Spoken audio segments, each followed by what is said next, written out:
Hello YouTube, Kaitlyn here, and today is Veda Day 17, and we are going to talk about social anxiety. What?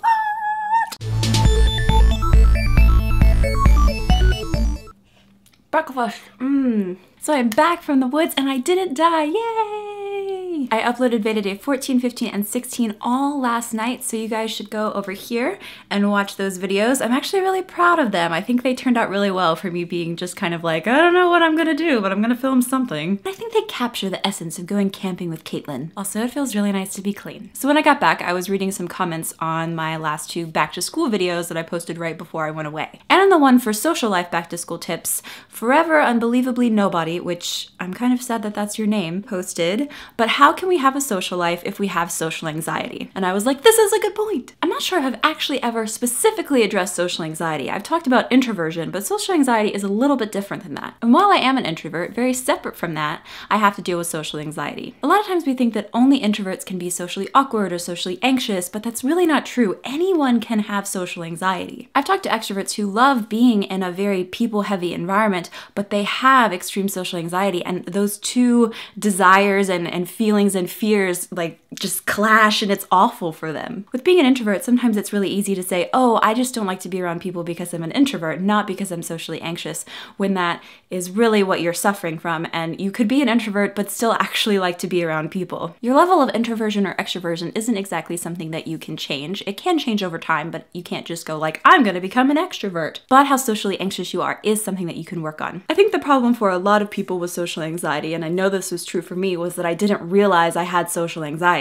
I would just tend to panic when faced with having to interact with other people, even if it was someone over the phone. Like, I wasn't even seeing their face, but I would say really stupid and nonsensical things because my brain would just like freeze up and stop working. And I thought something was wrong with me, so I generally just shy away from making friends and being around people so that I wouldn't have to deal with those really awful panic attacks and feelings of inadequateness. Really only in the last few years have I come to terms with the fact that I do have social anxiety, and my social awkwardness is not coming from being introverted. It's because I just have this overwhelming anxiety for people. The key is once you realize you have social anxiety, it becomes something that you can fight against. Anxiety in general is something that kind of can take over your brain and body and just make you freak out. And when people say, oh, just get over it, just calm down, whatever, it like makes it even worse. But you can fight it mentally, and I really suggest doing it in small steps. My boyfriend doesn't really have social anxiety, he's just very introverted. So we tend to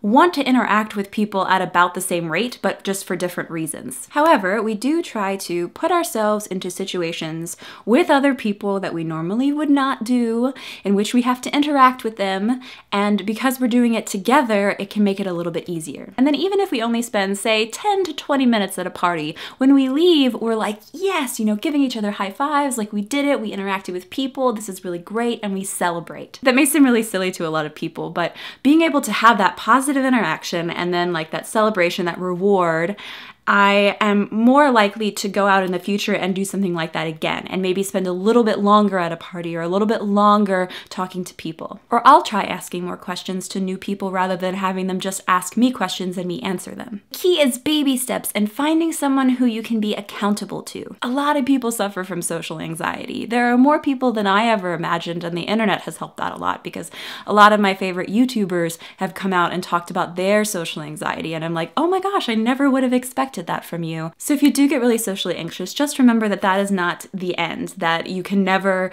get any better or not be anxious in those situations. Try confiding in someone, whether it's a friend or a parent or a brother or sister or a cousin, anybody who's kind of close to you and will maybe be able to go with you to get into social interactions and help you like move through them, and you can go, okay, hey, I've reached my limit, I need to leave now, and they'll go with you. And remember just to try. That's something that I had to accept because I was so in my head thinking that everyone was judging me, and they're really not. Like, people really don't care in the long, like they might think about, oh, that was kind of strange for like 5 seconds, and then they won't remember it anymore for the rest of their lives. It's taken me years to get to the point where I can take little baby steps, but hopefully you'll be able to start now because you're hearing this video now. So what do you think? What are your tips for overcoming social anxiety? Tell me down in the comments, and remember to like, favorite, share, and subscribe if this video made you smile. See you guys tomorrow.